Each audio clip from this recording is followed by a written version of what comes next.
Sors d'ici, vieille folle. Personne ici ne va t'accueillir. S'il vous plaît, ne me frappez pas.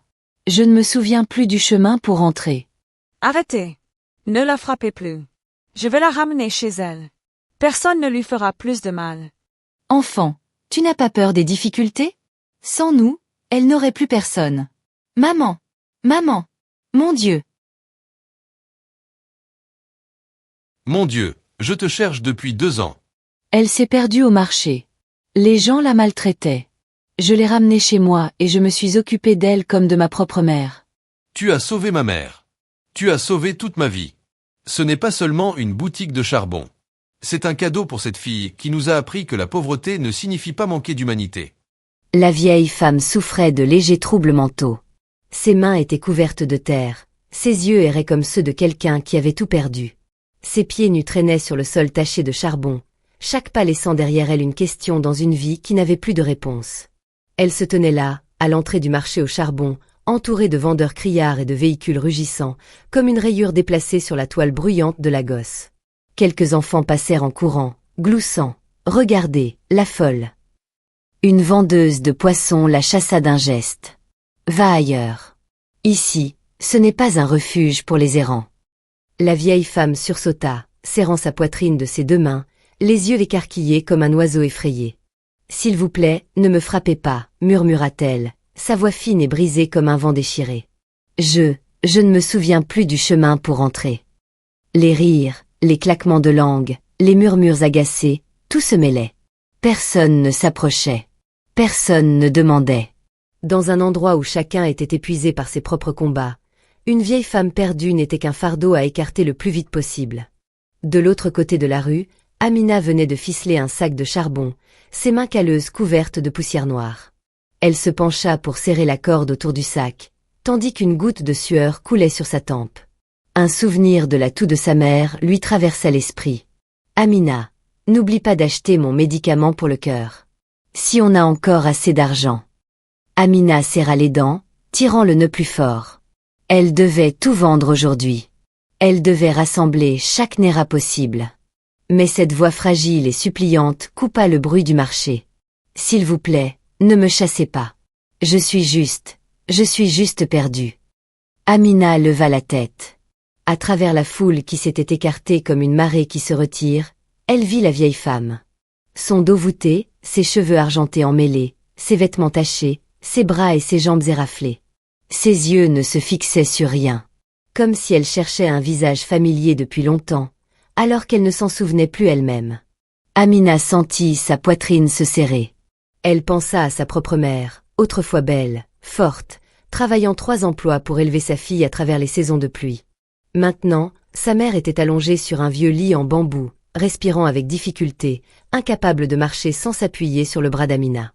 Si un jour sa mère errait ainsi, perdue, si un jour Amina n'était pas là, quelqu'un s'arrêterait-il? Une femme vendeuse de légumes ricana. C'est probablement une vieille qui a fugué. Que les autorités s'en occupent. Un jeune porteur renifla. Elle nuit à mes ventes. Qui veut acheter quelque chose avec une folle devant mon étal? Les mots tombèrent lourds comme des pierres. Amina posa sa main sur son sac de charbon, les doigts tremblants. Elle savait que si elle perdait du temps à s'inquiéter des problèmes des autres, elle vendrait moins aujourd'hui. Peut-être pas assez pour acheter le médicament de sa mère. Être pauvre, c'était compter chaque pièce, chaque minute. Mais ce regard dans les yeux de la vieille femme, ce n'était pas celui d'une folle. C'était celui de quelqu'un qui avait tout perdu, même la raison de rentrer chez soi. Amina expira lentement. Elle inspira une fois de plus, comme quelqu'un qui se prépare à plonger dans une eau glacée. Elle lâcha la corde, laissant le sac de charbon appuyé contre le mur, et traversa la rue. Chaque pas était un combat entre son esprit et son cœur. Une voix familière l'appela. « Amina, laisse tomber. Ça ne te regarde pas. Tu dois encore rentrer chez ta mère. » Amina se retourna et offrit un sourire fatigué. « Je sais, mais et si c'était la mère de quelqu'un, elle aussi ?» Sans attendre de réponse, elle continua son chemin. De près, elle entendit la vieille femme murmurer « J'ai un fils. Il est grand. Comme un chambranle de porte. Il rit beaucoup, mais je ne me souviens plus de son visage. » Ses lèvres tremblèrent tandis que des larmes traçaient des sillons dans ses profondes rides. Avant qu'Amina ne puisse parler, un homme irrité balança son bras. « Dégage, vieille. Je t'ai dit de ne pas rester devant mon étal. » Sa poussée fut brutale. La vieille femme trébucha, accrochant le bord d'une pierre avec son talon, tombant vers l'avant. Amina réagit comme l'éclair. « Attention !» Elle se jeta en avant, attrapant le bras frêle de la vieille femme juste à temps. Le dos d'Amina absorba la chute tandis qu'elles roulaient toutes les deux sur le sol poussiéreux. Ça faisait mal, mais elle ne se souciait que d'une chose. La vieille femme ne s'était pas cogné la tête. Amina la serra fort, haletante. « Ça va, madame. » La femme tremblait, agrippant les épaules d'Amina comme une noyée s'accrochant à la dernière planche de bois. « Ne me chassez pas. Je n'ai rien volé. Je ne me souviens juste plus. » Amina plongea son regard dans ses yeux brumeux et, au fond, elle vit une étincelle d'humanité. Un souvenir fragile luttant pour ne pas disparaître. Sa gorge se serra. « Personne ne vous chasse plus. Je suis là maintenant. » Amina retira sa veste légère, la seule chose qui la protégeait du soleil brûlant, et la drapa sur les épaules de la vieille femme. Le corps frêle en dessous tremblait. « Vous viendrez avec moi, » dit Amina doucement mais fermement. « Ma maison n'est pas riche, mais il y a un endroit pour vous reposer. » « Et de la nourriture ? » « Pas beaucoup, mais assez pour que personne n'ait faim. » Quelques badauds échangèrent des regards, puis rirent. « Cette fille est folle. Elle ne peut même pas nourrir sa propre mère, et maintenant elle adopte une folle. Quand elle commencera à avoir faim, qu'elle ne vienne pas pleurer vers le ciel pour qu'on l'aide. » Chaque phrase piquait comme de petites aiguilles. Amina entendit tout. Elle savait qu'ils avaient leur logique. Dans un monde où la survie était un combat quotidien, la gentillesse ressemblait souvent à de la folie. Mais elle serra son étreinte, aidant la vieille femme à se relever. Elle se pencha, ramassa les sandales usées de la femme et les glissa doucement sur ses pieds. « Pouvez-vous marcher, madame ? » « Mais, mes jambes sont faibles. »« Ce n'est rien. Je vais vous aider. » Amina passa le bras de la femme sur son épaule. Deux silhouettes, l'une jeune, l'autre âgée, s'appuyaient l'une sur l'autre sous le soleil impitoyable, mais semblaient étrangement inébranlables. Les gens la regardaient comme si elle était folle. Mais Amina s'en moquait. Son cœur avait toujours été plus grand que son porte-monnaie. La petite maison faisait à peine la moitié de la cuisine d'un homme riche. Pourtant, Amina partageait sa minuscule portion de nourriture entre deux personnes, sa mère alitée et la vieille femme sans nom qui ne se souvenait même plus de son propre nom. Les 4 murs étaient tachés. Le toit en tôle était vieux et grinçant, et le sol en ciment était fissuré comme une terre desséchée. Dans le coin, un vieux ventilateur sifflait, toussait, puis mourut complètement lorsque le courant fut coupé. Seule une petite lampe à huile vacillait sur une table en bois branlante, projetant une faible lueur jaune sur les 3 âmes entassées dans la pièce étroite. Sur le lit bas en bambou, la mère d'Amina était allongée sur le côté, une couverture fine couvrant ses jambes fragiles. Son visage était creusé, usé par des années de lutte. Pourtant, ses yeux restaient doux alors qu'il suivait les mouvements de sa fille. Sur l'ancien matelas étalé à même le sol, la vieille femme sans nom était recroquevillée, les bras serrés autour d'elle comme si elle avait peur qu'on l'arrache à son dernier refuge. Le repas n'était rien de plus qu'un bol de bouillie aqueuse, quelques tranches d'igname et des légumes bouillis depuis longtemps refroidis. Amina posa le plateau et s'accroupit à côté. Ses mains étaient encore couvertes de poussière de charbon, mais ses gestes étaient doux, presque tendres. Elle prit le bol et se tourna vers sa mère. « Laisse-moi t'aider à t'asseoir, maman. » Sa mère hocha faiblement la tête, sa respiration légère et irrégulière. Amina glissa un bras derrière elle, la souleva doucement et cala un oreiller dans son dos. « Tu devrais manger, mon enfant, » murmura sa mère, la voix rauque. « Tu n'as rien mangé de la journée. » Amina secouait la tête avec un sourire filandreux. « Si, maman. Ne t'inquiète pas. Toi, mange la première. Tu as besoin de force. » Elle ramassa une petite cuillerée, souffla dessus pour la refroidir, puis la porta aux lèvres de sa mère. La femme plus âgée sirotait lentement, comme si elle avait peur de faire travailler sa fille davantage. Chaque cuillerée qui descendait semblait adoucir les traits inquiets du visage d'Amina, comme si elle voyait son propre esprit se nourrir. Quand sa mère eut fini la moitié du bol, Amina posa la cuillère. « Ça suffit, maman. Je vais donner le reste à la vieille dame. Sa mère fronce légèrement les sourcils. Mais elle a besoin. Je sais, maman. Amina sourit doucement, la coupant. Il reste encore des ignames dans la marmite. Ce soir, tout le monde aura quelque chose dans l'estomac. Personne n'ira se coucher affamé. Elle se tourna vers le matelas par terre. La vieille femme y était toujours allongée, les yeux ouverts, fixant le plafond où une longue tache grise marquait une ancienne fuite. Il y avait une immense vacuité dans son regard, si large qu'Amina sentit un frisson la parcourir. Amina s'approcha, s'agenouillant à côté d'elle. « Madame, murmura-t-elle, puis-je vous donner un peu de bouillie ?» La vieille femme cligna des yeux, tourna la tête, et pendant un moment, elle sembla ne pas savoir qui était Amina. « Est-ce que je dois payer ?» demanda-t-elle d'une voix tremblante. « Je n'ai pas d'argent. Je ne me souviens plus.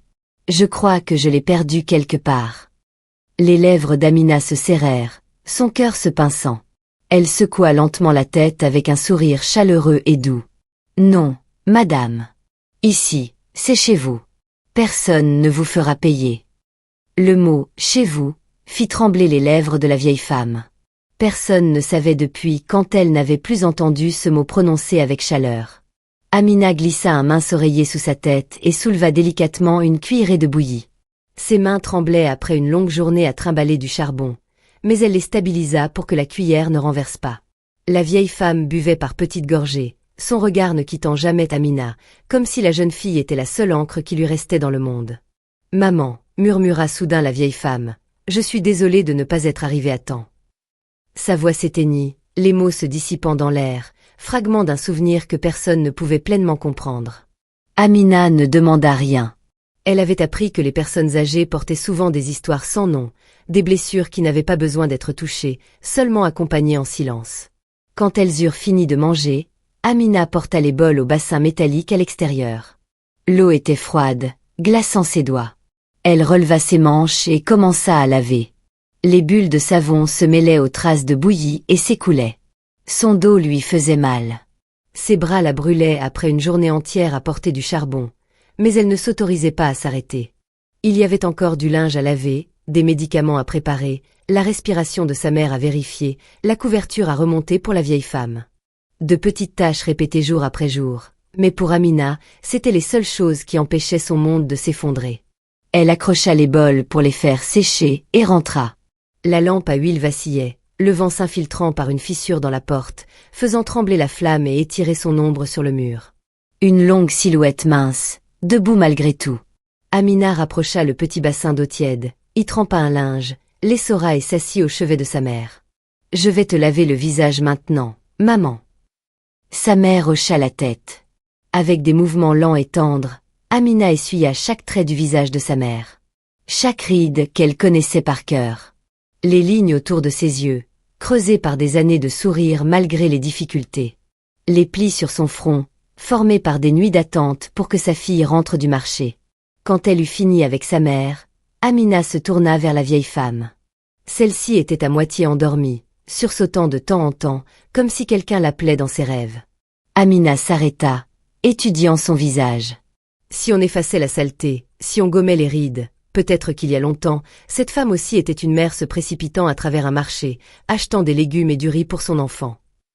Elle trempa à nouveau le linge et essuya doucement autour des yeux et de la bouche de la femme, faisant attention à ne pas la réveiller. « Tu as eu une longue journée, » murmura-t-elle. « Demain sera meilleur. » Dehors, des chiens aboyaient au loin. Des moteurs de camions grondaient.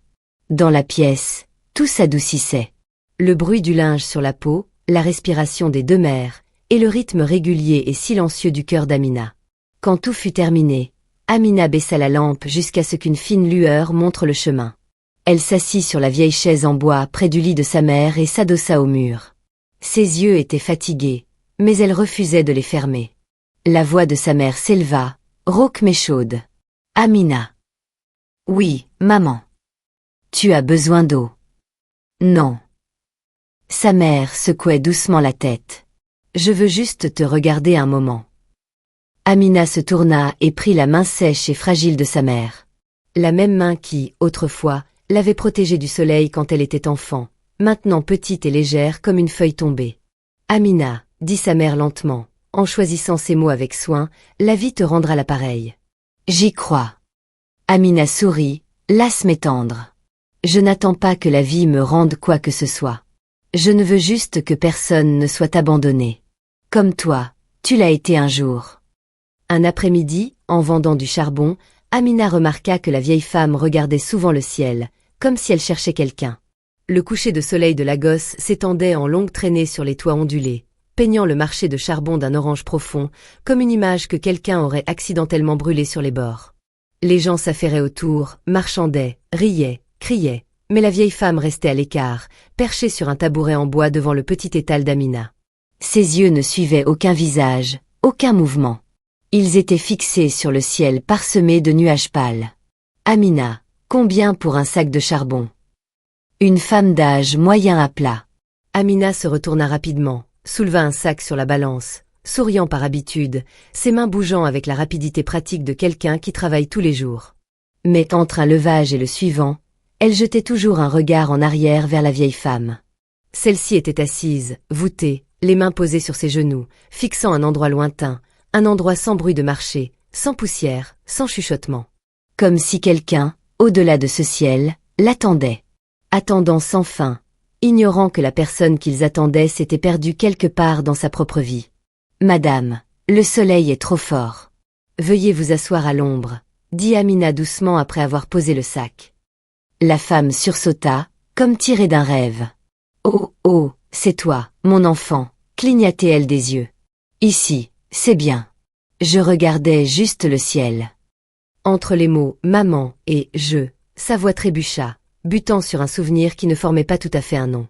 Amina ne demanda rien. Elle se contenta de tirer le tabouret plus profondément sous l'auvent métallique pour que l'ombre couvre la tête argentée et fragile de la vieille femme. La vieille femme obéit, mais un moment plus tard, son regard dévia à nouveau vers le haut, tiré par un fil invisible. Les jours suivants, Amina remarqua davantage. Chaque fois que des rires d'enfants résonnaient du bout du marché, la vieille femme tournait brusquement la tête vers eux. Chaque fois que quelqu'un appelait « maman » ou « mère » dans la foule, ses épaules sursautaient. Parfois, sans raison, elle se levait brusquement, confuse, regardant autour d'elle. « Est-ce que quelqu'un m'a appelé? Est-ce qu'il revient ?»« Qui, madame ?» demandait doucement Amina, mais les yeux de la femme se voilaient, comme si la question avait tranché une vieille cicatrice. Après un long moment, elle ne murmurait que « je ne me souviens plus », mais il avait un si beau sourire. Amina resta immobile. Elle-même n'avait qu'une seule personne au monde, sa mère. Son père était mort alors qu'elle était encore jeune. Elle ne savait pas ce que c'était que d'être abandonnée, mais elle savait exactement à quel point il était terrifiant de perdre quelqu'un. Chaque nuit, en rentrant, si elle n'entendait pas immédiatement la respiration de sa mère, son cœur se nouait de peur. Parfois, elle se demandait, quelque part dans cette immense ville, y avait-il aussi quelqu'un qui fixait le ciel, terrifié et attendant une mère qui avait disparu. Puis vinrent les nuits de pluie. Les gouttes tambourinaient sur le toit en tôle. Le vent s'infiltrait par les fissures et faisait vaciller la lampe à huile de manière sauvage. La mère d'Amina dormait par intermittence, toussant de temps en temps. La vieille femme était allongée sur le matelas au sol, tournée vers le mur comme si elle dormait. Mais Amina, qui savait lire les sons de l'obscurité, l'entendit clairement, un sanglot étouffé, retenu, mais réel. Elle se retourna lentement, écoutant. « Mon enfant, je suis désolée, » murmura la vieille femme d'une voix brisée. « Je n'ai pas pu revenir. Je ne suis pas revenue à temps. » Amina ferma les yeux, mais son cœur s'ouvrit grand. Ce n'étaient pas les divagations de quelqu'un complètement perdu dans la folie. C'était de la douleur. Une blessure qui parlait. La folie ne s'excuse pas. La douleur, si. Amina tourna légèrement la tête, observant la silhouette indistincte de la femme. Sa main fine serrait la couverture comme si elle s'accrochait à quelque chose qui lui glissait entre les doigts. « Mon enfant, ne sois pas en colère. Je me suis perdue. Je ne voulais m'absenter qu'un instant. » Sa voix se fondit dans la pluie, mais chaque mot se grava sur le mur et dans le cœur d'Amina. Elle se souvint soudain de quelque chose que sa propre mère lui avait raconté un jour. Il y a des années, il y avait une vieille femme dans notre village. Sa mémoire commençait à faiblir. Un jour, Elle est allée au marché et n'a jamais retrouvé le chemin de la maison. Son fils l'a cherchée partout. Mais quand les gens l'ont découverte, elle avait erré jusqu'à un village voisin. Personne ne savait qui elle était. Maman, est-ce que son fils l'a jamais retrouvée?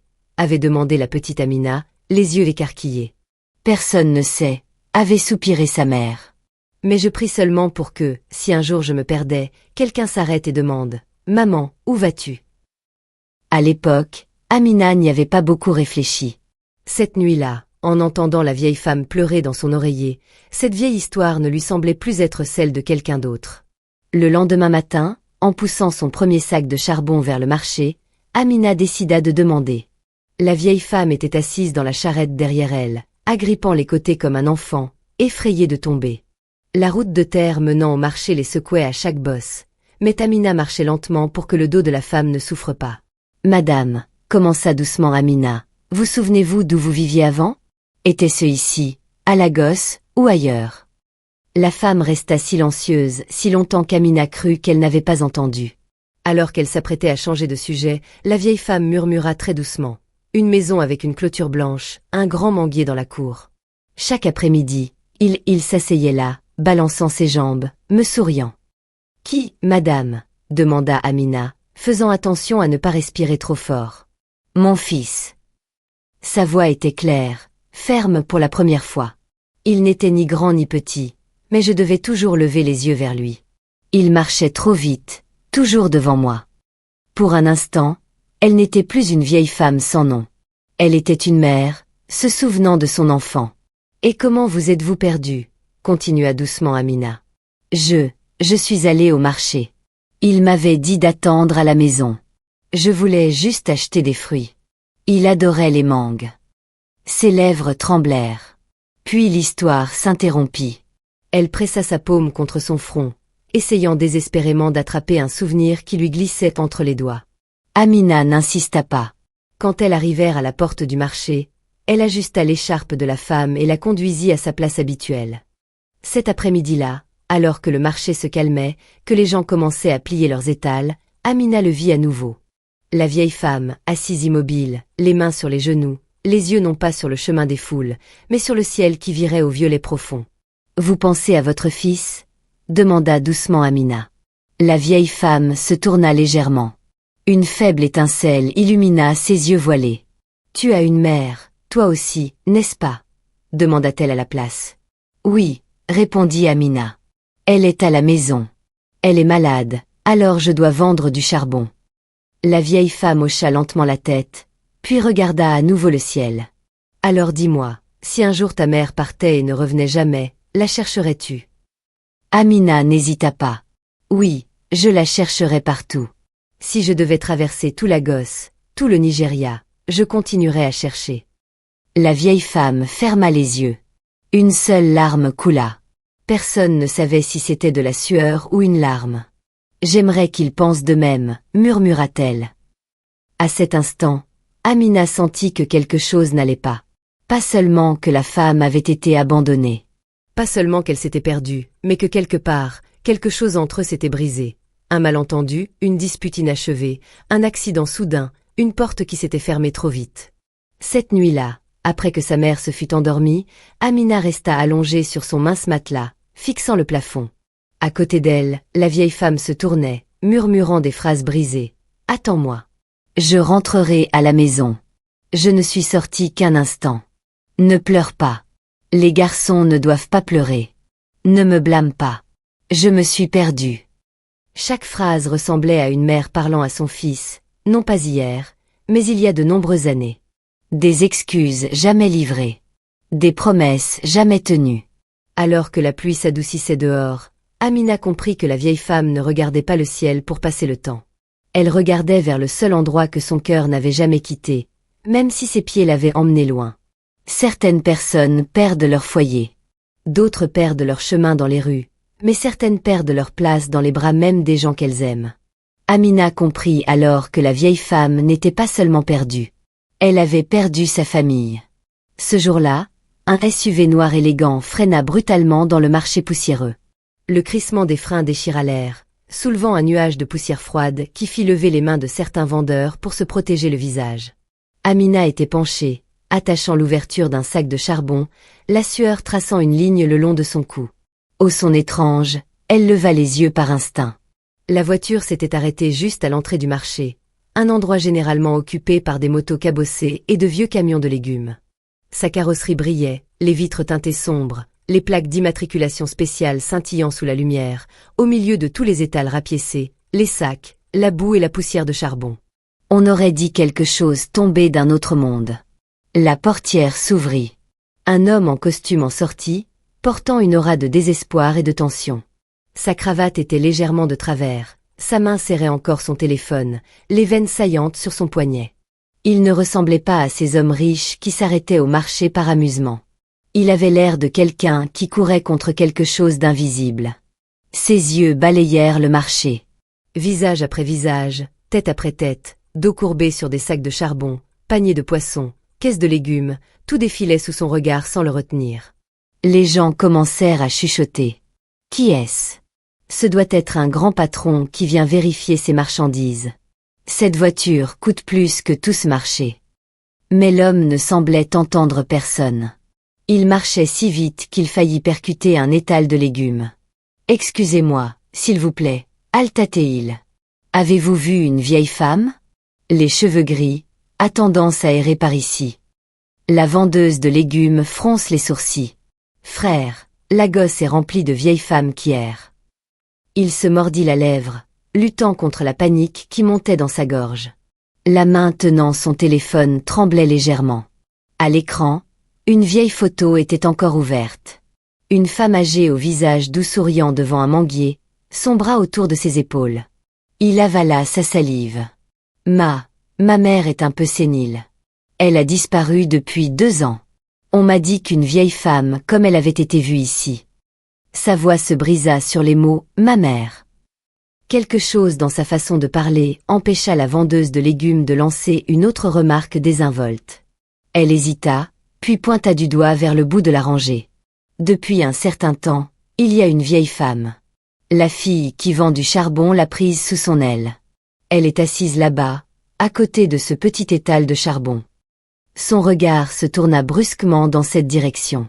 À l'extrémité poussiéreuse du marché, sous un battoir en tôle, se trouvait un petit étal de charbon. À côté de quelques sacs de charbon empilés, une vieille femme était assise sur un tabouret en bois. Ses 2 mains fines enveloppaient une tasse en plastique vide, ses yeux fixant vide devant elle. Le temps ralentit. Les voix, les moteurs, les marchandages, tout s'atténua comme si quelqu'un avait tendu la main et tourné le bouton du volume. Tout ce qu'il pouvait entendre était le martèlement de son propre cœur. Impossible. Mais si c'était elle, il commença à marcher. Puis il se mit à courir. Ses chaussures en cuir coûteuses éclaboussèrent la boue. L'eau remontait le long de l'ourlet de son pantalon, mais il s'en moquait. Chaque pas traînait 2 ans de recherche. 2 ans de réveil en sursaut à minuit, hanté par des rêves de sa mère s'effondrant seul dans la rue. Alors qu'il s'approchait, le soleil du soir glissa sous le toit en tôle et posa un fin halo de lumière sur ses cheveux argentés. Il s'arrêta une seconde, juste une, assez longtemps pour reconnaître la façon dont elle était assise, la façon dont ses épaules se courbaient vers l'avant, la façon dont sa main gauche reposait légèrement sur son genou, comme pour se réconforter elle-même. Ce ne pouvait être personne d'autre. Sa gorge brûlait. Maman. Oh, mon Dieu. Maman. Le cri jaillit de lui comme le dernier hurlement d'un noyé qui sent enfin la terre sous ses pieds. Amina, en train de peser un sac de charbon, sursauta. Elle se retourna et vit l'homme se précipiter vers son étal, le visage tordu par l'émotion. La vieille femme sursauta. La tasse en plastique glissa de ses mains et tomba par terre avec un cliquetis. Ses yeux voilés clignèrent rapidement, comme si elle ne pouvait croire ce qu'elle venait d'entendre. Maman. Sa voix se brisa, ne formant presque plus de mots. Maman. Il tomba à genoux devant elle, enroulant ses bras autour de ses jambes fines comme s'il avait peur qu'elle ne disparaisse à nouveau dans la foule s'il la lâchait. C'est moi, maman. C'est Kelichi. C'est ton fils. Ce nom était comme une vieille clé soudain tournée dans la bonne serrure. Les yeux de la vieille femme, habitués à fixer des cieux lointains, s'abaissèrent et se posèrent sur le visage pressé contre ses genoux. Hésitante, elle leva une main tremblante, les doigts effleurant ses cheveux, descendant le long de sa joue, comme pour vérifier s'il était réel ou juste un autre rêve cruel. Léché, murmura-t-elle lentement, articulant chaque syllabe. Est-ce toi, mon fils? Ses larmes tombèrent comme une pluie brisée. Maman, je te cherche depuis 2 ans. Où es-tu allé? Comment as-tu pu souffrir ainsi? Pendant 2 ans, il avait fait tout ce qu'il pouvait, était allé à la police, avait engagé des gens pour chercher, avait placé des annonces à la radio locale, visité chaque hôpital, église, refuge. Chaque fois que quelqu'un disait avoir vu une femme âgée errer quelque part, il s'y précipitait, pour rentrer chez lui, vaincu. Les gens lui avaient dit, « Elle est probablement partie maintenant. Il faut l'accepter. » Mais chaque nuit, il s'asseyait dans sa grande maison, fixant la chaise vide près de la fenêtre où sa mère avait l'habitude de s'asseoir avec son chapelet, et il ne pouvait pas l'accepter. Chaque fois qu'il mangeait, il jetait un coup d'œil au bol inutilisé sur la table et avait l'impression de trahir quelqu'un. Et maintenant, elle était là, pas une rumeur, pas une ombre, assise juste devant lui, plus mince, plus sale, plus fragile, mais toujours sa mère. La vieille femme leva la main et toucha les larmes qui coulaient sur son visage. Ses articulations étaient tordues par l'âge, mais Amina pouvait clairement voir la tendresse dans ce mouvement. La tendresse d'une mère dont la mémoire pouvait faiblir, mais dont l'amour, jamais. « Kishi, mon fils, » dit-elle avec un sourire tremblant, les yeux brouillés. « Tu m'as retrouvé. » Elle hésita, comme si elle avait peur que dire trop de choses ne brise le sortilège. « Je suis désolée. Je suis allée au marché. Je voulais acheter des mangues. Tu aimes les mangues. Et puis je me suis perdue. » Sa voix tremblait. « Je pensais que tu serais en colère. » Kelichi secouait la tête encore et encore, la serrant plus fort. « Non, non, maman. J'avais juste peur de ne plus jamais te retrouver. Tu peux prendre le mauvais chemin, être perdu de mon cœur. » Amina se tenait à quelques pas, les mains encore poussiéreuses de charbon, les paumes moites de sueur. La scène devant elle lui serra la poitrine. Un instant, elle imagina sa propre mère disparaissant un jour, puis réapparaissant soudain devant elle. Elle savait qu'elle crierait comme cet homme, qu'elle tomberait à genoux, qu'elle pleurerait, qu'elle s'accrocherait à elle, tout comme lui. Certains des vendeurs à proximité abandonnèrent leur travail et s'approchèrent pour regarder. Un porteur murmura. « Alors, c'est sa mère? J'ai entendu dire qu'elle avait disparu depuis longtemps. » Regardez-le, pleurant comme un petit garçon, mais personne ne rit. Il y avait quelque chose dans cette réunion qui tuait toute moquerie dans la gorge. Une vendeuse de poissons essuya silencieusement une larme avec le coin de son tablier. Le jeune homme qui plaisantait toujours se tenait là, sa main se serrant inconsciemment sur la poignée de son chariot. Kelichi leva enfin les yeux injectés de sang, se souvenant soudain de quelque chose. « S'il vous plaît, qui s'est occupé de ma mère ?» demanda-t-il, la voix tremblante. Plusieurs personnes tournèrent leur regard vers Amina en même temps. Elle sursauta, sa main se pressant instinctivement sur sa poitrine, comme si un projecteur venait d'être braqué sur elle. « La fille qui vend du charbon, » dit la vendeuse de légumes. « Le jour où ta mère a été bousculée et battue ici, elle a été la seule à oser intervenir et à la rattraper. Puis elle l'a ramenée chez elle, s'est occupée d'elle comme de sa propre mère depuis des mois. Chaque jour. » Pour la première fois depuis qu'il était entré dans ce marché poussiéreux, les yeux de Kelichi trouvèrent Amina. Il la vit vraiment. Pas seulement une fille maigre avec un petit étal de charbon, mais quelqu'un avec des yeux fatigués mais brillants, des mains rugueuses qui, d'une manière ou d'une autre, étaient toujours ouvertes. À ses yeux, Amina semblait soudain plus grande que nature. Il se leva et marcha vers elle. La poussière, la boue, la sueur qui maculait son visage n'avaient plus d'importance. Il s'arrêta devant son étal, le même endroit où elle se penchait habituellement pour attacher des sacs, peser du charbon, sourire aux clients. « Toi, » commença-t-il, ne sachant comment l'appeler, « c'est toi qui t'es occupé de ma mère, n'est-ce pas ?» Amina se décalait maladroitement, essuyant une traînée de poussière de charbon sur sa joue. « Je l'ai juste vu se faire bousculer ici.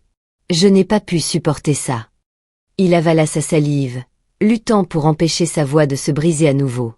Pendant 2 ans, chaque fois que j'imaginais ma mère allongée quelque part dans la rue, sans personne à qui parler, sans nourriture, sans couverture, je ne pouvais pas dormir. Et toi, tu lui as donné un toit, de la nourriture, un endroit où se coucher. Je ne sais pas comment je pourrai jamais te rembourser. Amina secouait la tête, regardant ses sandales usées. Je n'ai rien fait de grand, monsieur. Je ne voulais juste pas que quelqu'un soit traité comme un déchet, surtout quand cette personne est la mère de quelqu'un. Les yeux de Kelichi se remplirent à nouveau de larmes. Il se retourna pour regarder sa mère, toujours assise sur le tabouret, les mains tremblantes alors qu'elle lui faisait signe de revenir, de peur qu'il ne disparaisse. À ce moment-là, tout le bruit, l'odeur de poisson, la fumée de charbon, la poussière de la route s'estompèrent. Une seule vérité se détacha clairement. Au milieu de ce marché poussiéreux, une pauvre fille vendeuse de charbon avait protégé la chose la plus précieuse de sa vie. Le marché bondé était rempli de monde, mais pendant un long moment, il sembla complètement immobile. Quand Amina lui dit qu'elle s'était occupée de sa mère comme si c'était la sienne, l'homme s'effondra là, au milieu du marché de charbon poussiéreux.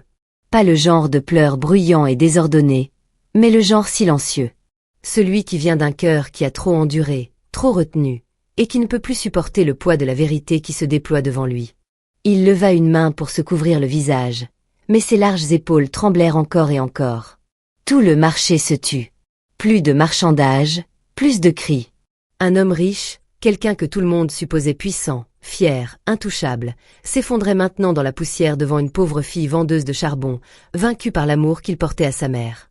Il leva les yeux, ses yeux brûlants de rouge comme s'ils avaient été calcinés. « Mademoiselle, vous avez fait ce que personne d'autre dans cette ville n'a osé faire. » Sa voix se brisa comme du verre. « Vous avez sauvé ma mère, et vous avez sauvé ma vie. » Amina recula un peu, surprise.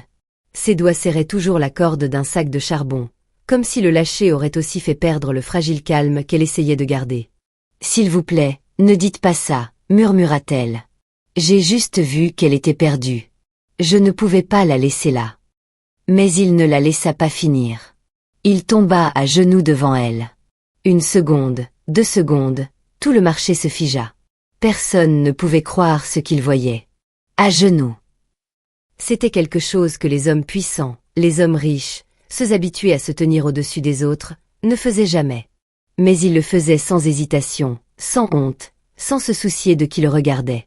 Il baissa la tête si profondément que son front faillit toucher la poussière. « S'il vous plaît, permettez-moi de vous rembourser. » Un chœur de soupirs parcourut la foule.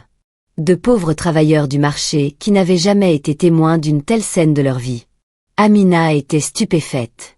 Elle tendit rapidement la main, agrippant ses épaules, essayant de le relever. « Non, s'il vous plaît, ne faites pas ça. Je ne l'ai pas aidé pour être récompensé. J'ai juste fait ce que je pensais être juste. » Kelichi leva les yeux. La gratitude dans ses yeux était presque douloureuse à voir. « La bonne chose, » répéta-t-il d'une voix rauque. « Dans cette ville, les gens passent devant une vieille femme perdue comme ils passent devant une ombre. Ils regardent, mais ne voient pas.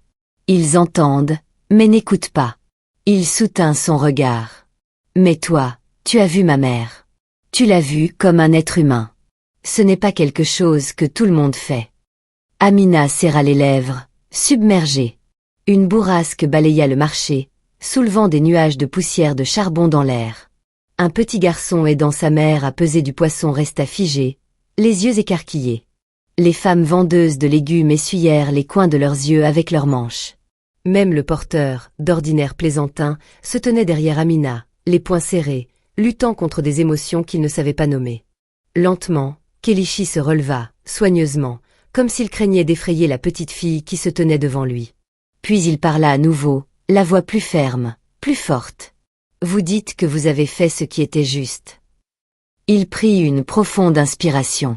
« Alors maintenant, c'est à mon tour. » Amina cligna des yeux, confuse. « Je ne peux pas laisser ma mère rester ici un jour de plus, » dit-il, les yeux tournés vers la vieille femme avec une tendresse douloureuse. « Elle a besoin de soins appropriés, de médecins, de médicaments, d'un vrai foyer. » Puis il se retourna vers Amina. « Et ta mère a besoin de la même chose. » Amina se raidit, comme s'il avait touché la blessure la plus profonde et la plus cachée en elle. « Moi, » balbutia-t-elle, « ma mère est vieille et faible. Elle a un problème cardiaque. J'essaie d'économiser pour ses pilules, mais l'hôpital est trop cher. Je ne peux pas. » Avant qu'elle ne termine, Kelichi s'approcha. Sa voix tremblait, mais elle était ferme comme la pierre. « Amina, À partir d'aujourd'hui, ta mère n'aura plus jamais à s'allonger dans cette maison qui fuit. Il pressa une main sur sa poitrine, là où son cœur battait follement. Je l'emmène se faire soigner aujourd'hui, pas demain. Pas quand ce sera commode, pas après avoir organisé mon emploi du temps. Aujourd'hui. Amina resta figée. Le marché de charbon, habituellement bruyant, chaotique, toujours tendu, était soudain si silencieux qu'on entendait le vent s'infiltrer dans les interstices du toit en tôle. À ce moment-là, personne ne pensait plus à la richesse. Personne ne pensait au statut. Personne ne pensait aux deux mondes différents qui s'étaient heurtés devant eux.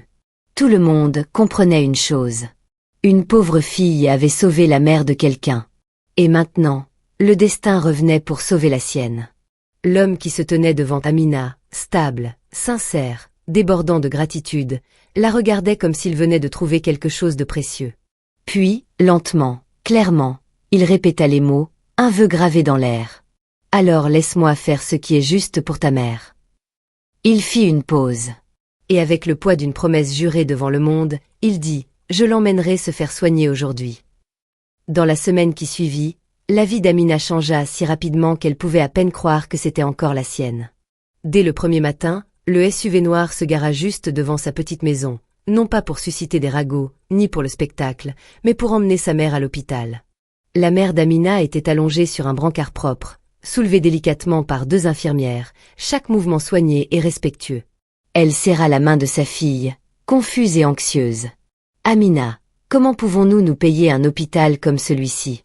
Mon enfant, je vais bien à la maison. » Amina serra sa main, puis se tourna vers Kelichi, l'homme qui était sorti de son monde de tour de verre pour entrer dans sa ruelle boueuse sans une once d'hésitation. « Monsieur, je ne sais pas quoi dire, sinon merci, » dit-elle, la voix tremblante.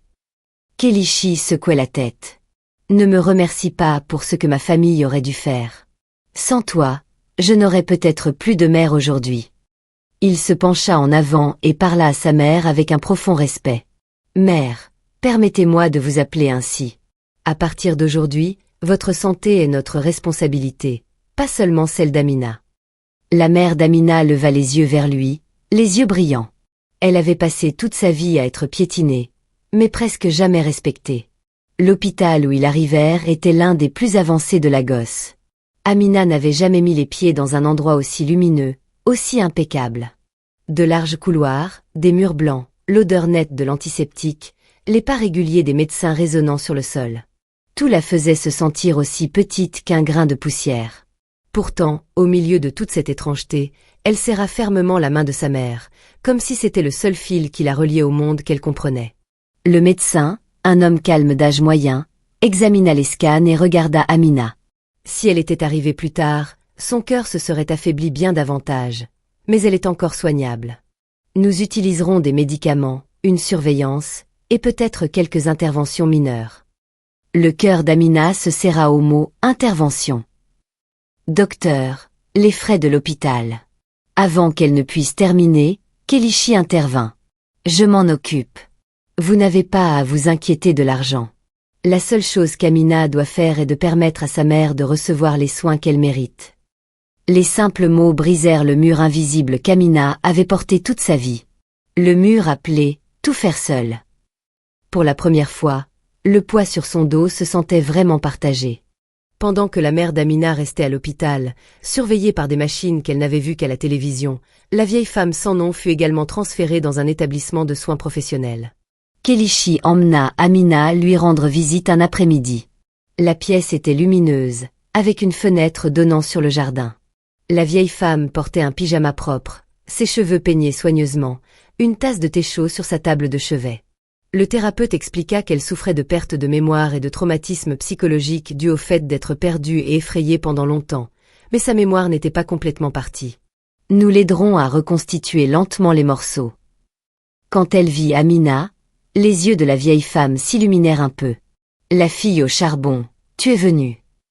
Amina rit doucement, la gorge serrée. Oui, je suis venue te voir. Tu te sens mieux? La vieille femme hocha la tête, puis plissa les yeux vers Kelichi, qui se tenait silencieusement dans un coin. Toi, jeune homme. Je crois que je t'ai déjà vu quelque part. Kelichi ne sourit pas. Il s'avança simplement, prenant doucement sa main. C'est moi, maman. Yo Kélichi. À ce moment-là, Amina comprit quelque chose de profond. Elle avait vu la pauvreté sous de nombreuses formes, mais la solitude était la plus douloureuse. Et la façon dont Kélichi tenait la main de sa mère, avec soin, avec crainte, lui montra exactement comment 2 longues années de solitude l'avaient marquée. Dans les jours qui suivirent, Amina reçut de l'aide de Kélichi pour les médicaments de sa mère, la nourriture, et même de l'argent pour engager quelqu'un pour surveiller la maison pendant qu'elle faisait des allers-retours entre l'hôpital et le quartier. Pour la première fois, elle acheta de la viande sans compter chaque naira. Pour la première fois, elle regarda sa mère recevoir des instructions attentives d'un médecin, soutenue délicatement par des infirmières qui la traitaient comme un trésor, et non comme une patiente pauvre entassée dans un lit bondé. « Ma fille », murmura sa mère une nuit alors qu'Amina la bordait sous des draps blancs immaculés, « je n'aurais jamais cru me coucher dans un endroit comme celui-ci. Tout cela, c'est parce que tu refuses d'abandonner quelqu'un. Alors Dieu a envoyé quelqu'un pour te relever. » Amina se pencha, laissant sa joue reposer dans la peau musée de sa mère. « Non, maman. Si tu ne m'avais pas élevée ainsi, j'aurais peut-être tourné le dos comme tout le monde. » Mais les bénédictions destinées à Amina n'étaient pas terminées. Un matin, en revenant de l'hôpital, elle s'immobilisa. Tout le marché de charbon bourdonnait. Pas le bourdonnement chaotique habituel, mais des murmures excités, des doigts pointés, des regards avides tous fixés vers un coin dégagé du marché. Le coin où Amina étendait habituellement sa bâche usée et empilait ses vieux sacs de charbon. Maintenant, cet espace était clôturé, des ouvriers s'affairaient. Un homme avec des plans enroulés donnait des instructions. Amina, la vendeuse de légumes l'appela. « Viens ici, mon enfant. Ils disent qu'ils construisent une sorte de boutique de charbon pour toi. » Amina cligna des yeux. « Pour moi. » Kélichi apparut derrière elle, calme, mais avec une étincelle de joie dans les yeux, comme quelqu'un sur le point de révéler une surprise d'anniversaire. « Viens avec moi. » Ils passèrent à travers des piles de matériaux. Au centre du terrain nivelé se dressait un grand panneau recouvert d'un tissu. « Quoi? Qu'est-ce que c'est? » balbutia Amina. Kélichi fit signe aux ouvriers. Ils retirèrent le tissu. Les lettres brillèrent sous le soleil de Lagos. Boutique de charbon Amina, la plus grande du marché de Lagos. Amina resta immobile. Chaque souvenir de transport de charbon sur son dos, de glissade dans des ruelles étroites, d'endurance au regard moqueur et aux mots durs lui revinrent d'un coup. « Toi, qu'est-ce que tu fais ?» murmura-t-elle. « C'est trop grand. Je ne peux pas gérer quelque chose comme ça. » Kélichi sourit doucement. « Tu as porté le monde entier sur tes épaules pendant des années sans te plaindre. Une boutique comme celle-ci n'est rien comparé à ce que tu as déjà accompli. » Il jeta un coup d'œil à la foule grandissante. Le jour de l'ouverture, ils ont dit que le ciel de Lagos n'avait jamais été aussi clément. Pas de pluie, pas de soleil brûlant, juste une douce chaleur tombant sur la foule compacte debout devant la toute nouvelle boutique de charbon. L'enseigne « Boutique de charbon Amina » scintillait sur des murs propres. À l'intérieur, des étagères bien rangées, une balance numérique neuve, des sièges pour les clients en attente. Plus de bâches en bord de route, plus d'abris de fortune, un vrai magasin avec une adresse, un nom et un avenir. Les gens chuchotaient. La petite fille vendeuse de charbon possède maintenant la plus grande boutique du marché. Dieu n'oublie pas les gens au cœur compatissant. Et cet homme l'a aidée, c'est sûr. Mais si elle n'avait pas montré de la gentillesse en premier lieu, quelqu'un aurait-il remarqué une vieille femme perdue? Quand la foule se calma, Kélichi monta sur une petite estrade. Pas besoin de microphone. Sa voix portait, claire et ferme. « Mesdames et messieurs, le bruit s'estompa. Je sais que vous connaissez tous Amina, dit-il. » Une petite fille avec de lourds sacs de charbon sur le dos, mais toujours souriante, laissant toujours les gens payer plus tard, apportant toujours de la nourriture aux voisins qui avaient moins qu'elle. Quelques hochements de tête parcoururent la foule. « Elle a donné de la nourriture à ma famille une fois. Quand mon mari était malade, quand ma mère a disparu, continua Kélichi, je l'ai cherchée pendant 2 ans. J'avais de l'argent, des relations, des gens, mais je ne pouvais pas la trouver parce que ma mère n'avait pas besoin d'un manoir. Elle n'avait pas besoin de voiture de luxe. » Il se tourna vers Amina, debout à côté de lui, les mains agrippant l'ourlet de sa chemise, la poitrine gonflée d'émotion. Elle avait besoin de quelqu'un pour la voir comme un être humain. Il fit une pause. Et cette personne, c'était cette fille. Sa voix s'abaissa, profonde et ferme. Cette fille a sauvé ma mère. Aujourd'hui, je ne veux que rendre une fraction de la gentillesse qu'elle a semée. Amina secouait la tête, les larmes aux yeux. Tu exagères. Je sais, dit Kélichi doucement, la coupant. Tu n'as pas juste fait quelque chose. Tu as donné un foyer à ma mère quand elle n'était rien pour toi. Tu as partagé ton pauvre repas avec une étrangère. Tu m'as donné la chance de m'agenouiller devant ma mère une fois de plus. Il prit une inspiration, retenant le souvenir de 2 ans de nuit sans sommeil. Cette boutique n'est pas de la charité, dit-il fermement. C'est un partenariat. Tu as du cœur et du travail acharné. J'ai des ressources. Nous construisons cela ensemble. Il se tourna vers la foule. Et si un jour vous voyez une personne âgée perdue dans la rue, un enfant pleurant seul, quelqu'un poussé ou abandonné au marché, souvenez-vous de ceci. Une pauvre fille de ce même marché nous a enseigné la plus grande leçon. La pauvreté du porte-monnaie n'est rien comparée à la pauvreté du cœur. Une brise traversa le marché, faisant doucement osciller la nouvelle enseigne. Tout le monde regarda la boutique de charbon Amina, comme s'il regardait quelque chose de plus grand que le charbon, plus grand que l'argent, plus grand que le marché lui-même. C'était la preuve que d'un petit acte que personne n'avait remarqué, d'un cœur que les gens avaient peut-être ignoré, un miracle peut grandir assez pour transformer une vie. Debout parmi les applaudissements et les bénédictions, Amina sentit une chaleur l'envahir. Elle ne se considérait pas comme une héroïne. Elle était toujours la même fille vendeuse de charbon qui se levait avant l'aube, attachait des sacs de ses propres mains, et serrait sa mère contre elle chaque nuit. Mais maintenant, elle portait quelque chose en plus, la certitude que, dans ce monde, la gentillesse ne se perd jamais. Parfois, il lui faut simplement un long chemin et un parcours étrange et extraordinaire pour revenir sous la forme d'une nouvelle boutique de charbon brillante, d'une chambre d'hôpital propre et d'étreinte qui, enfin, n'était plus inachevée. Amina se tenait dans sa nouvelle boutique de charbon, regardant les 2 mères discuter joyeusement après des jours de traitement et de convalescence. La soirée de la gosse s'infilerait comme une fine feuille de soie dorée, glissant à travers la vitre immaculée et atterrissant sur son visage avec la lumière la plus chaude qu'elle ait jamais ressentie. Disparu, le coin poussiéreux du marché, le toit en tôle qui fuyait, les lourds sacs de charbon qui courbaient son dos jour après jour. Maintenant, elle se tenait dans une boutique lumineuse et spacieuse, avec de nouvelles étagères en bois, une balance numérique moderne et une enseigne étincelante fièrement affichée au-dessus. Boutique de charbon Amina, la plus grande du marché de Lagos.